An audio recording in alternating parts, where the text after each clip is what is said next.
आज आमचे अनिल देसाई ते अर्ज भरणार आहेत. त्याच्या आधी त्यांनी सुद्धा साहेब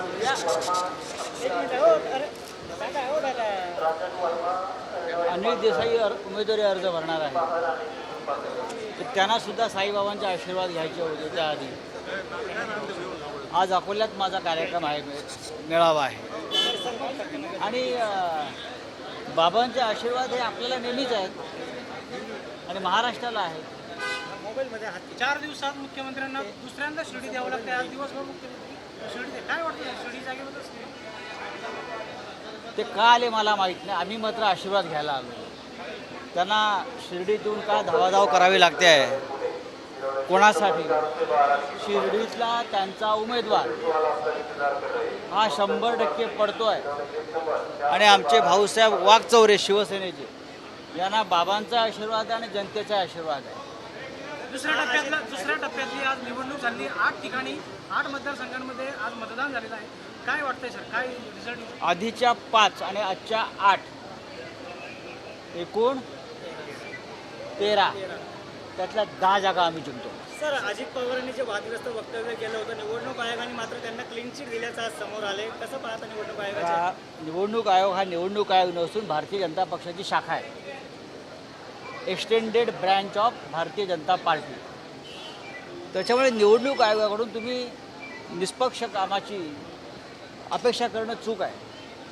उद्या आमचं सरकार येईल केंद्रात, त्यानंतर या सगळ्या ज्या घटनात्मक संस्था आहेत त्याची फेररचना केली जाईल आणि त्या खऱ्या अर्थानं संविधानाला मानणाऱ्या संस्था ज्या आधी होत्या त्या पद्धतीनं त्यांच्याकडून काम करून घेतलं जाईल. राजकीय हस्तक्षेप नाही. सांगलीच्या संदर्भात विशाल पाटील म्हटले की पक्ष माझ्यावर कारवाई करणार नाही, मी सच्चा कार्यकर्ता आहे. कसं पाहतं त्यांचं एकंदरीत काँग्रेस खरंच महाविकास आघाडी? बघा, त्याच्याविषयी मी काही बोलणार नाही.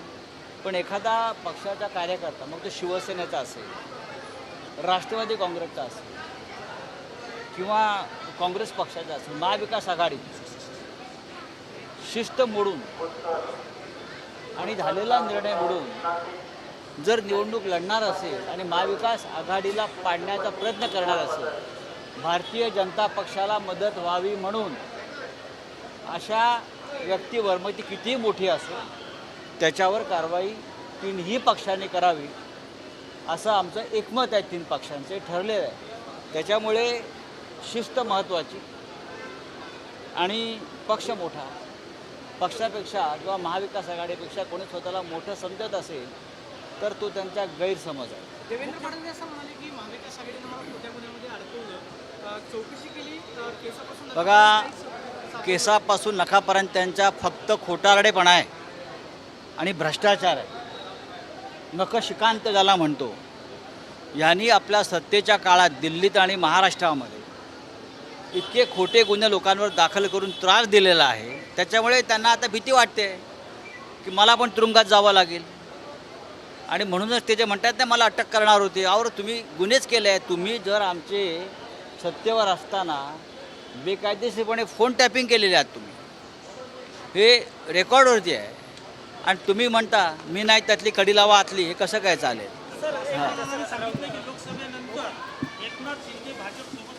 कोण म्हणत आहे? एकनाथ शिंदे हे राजकारणातच राहणार नाहीत. भाजप काय?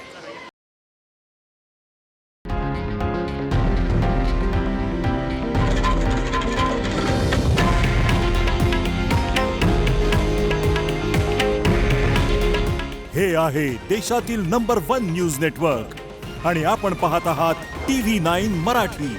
काळजी तुमची, हित महाराष्ट्राचं.